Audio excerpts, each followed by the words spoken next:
Bonjour.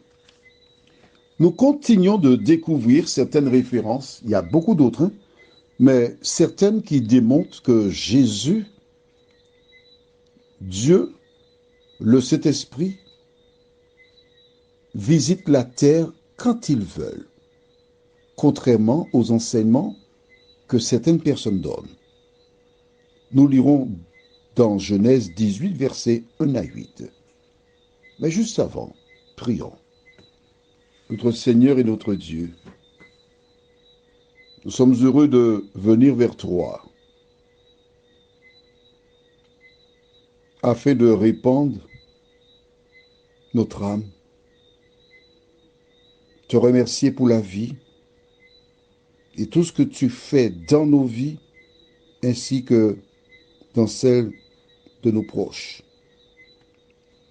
Tandis que nous lisons la parole, aide-nous à aller en profondeur et que le Saint-Esprit scelle ces paroles dans nos cœurs.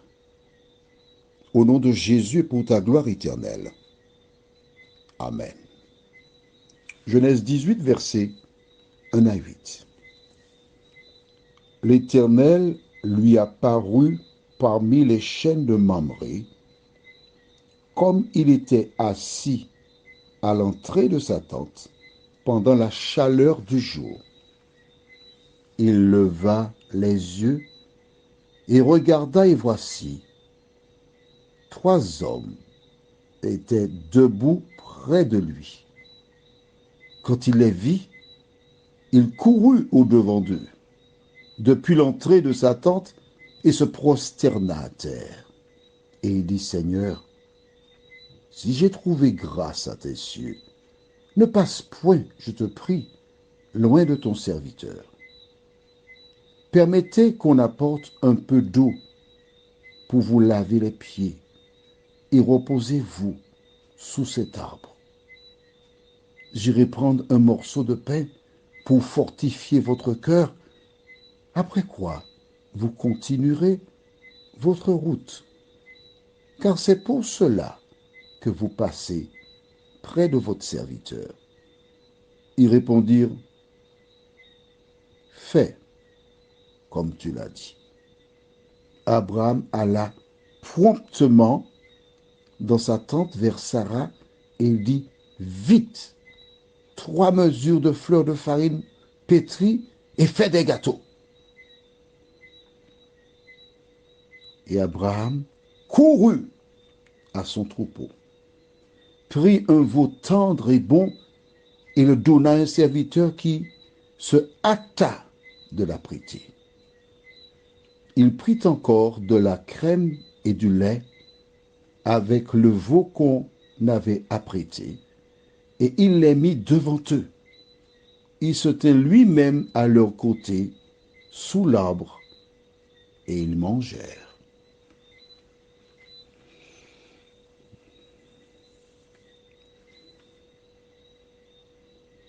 Prenons le temps de relever les points essentiels dans cette lecture.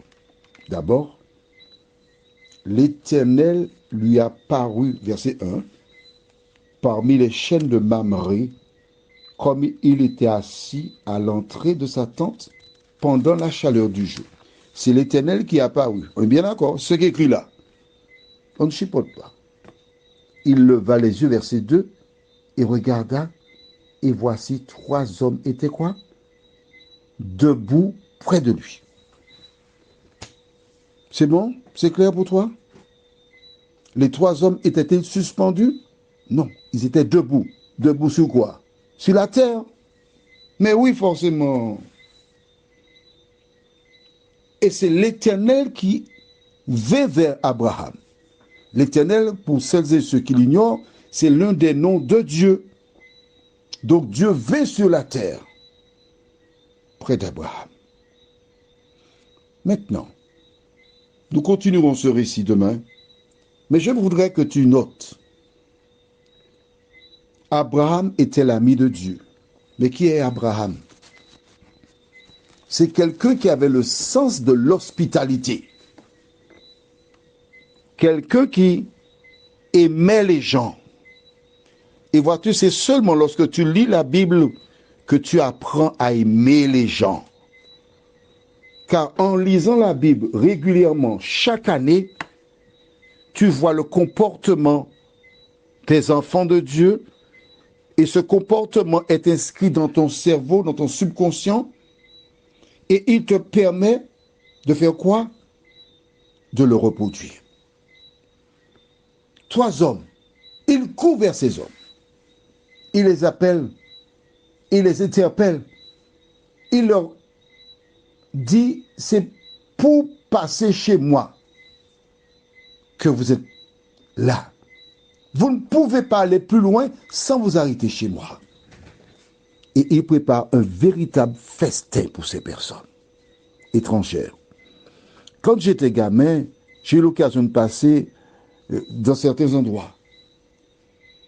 Et les personnes âgées, lorsqu'elles mettaient à manger, les personnes de l'époque, on mettait toujours plus de nourriture qu'il fallait. Quand une personne passait, ah, tu vas manger avec moi, et il y avait à manger.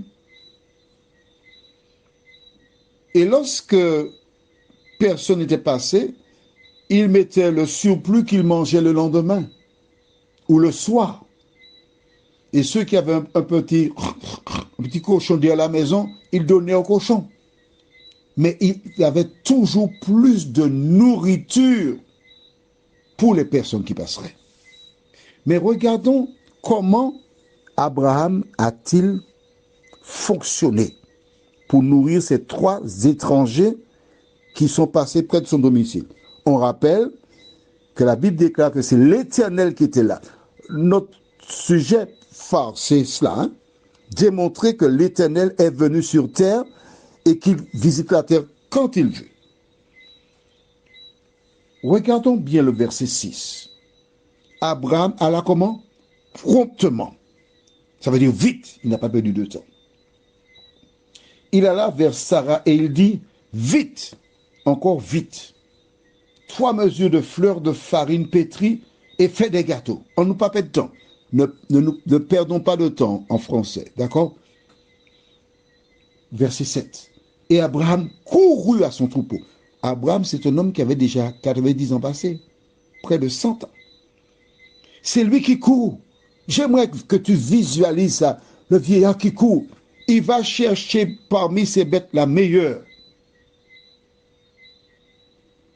Et le donna à un serviteur qui se hâta de l'apprêter.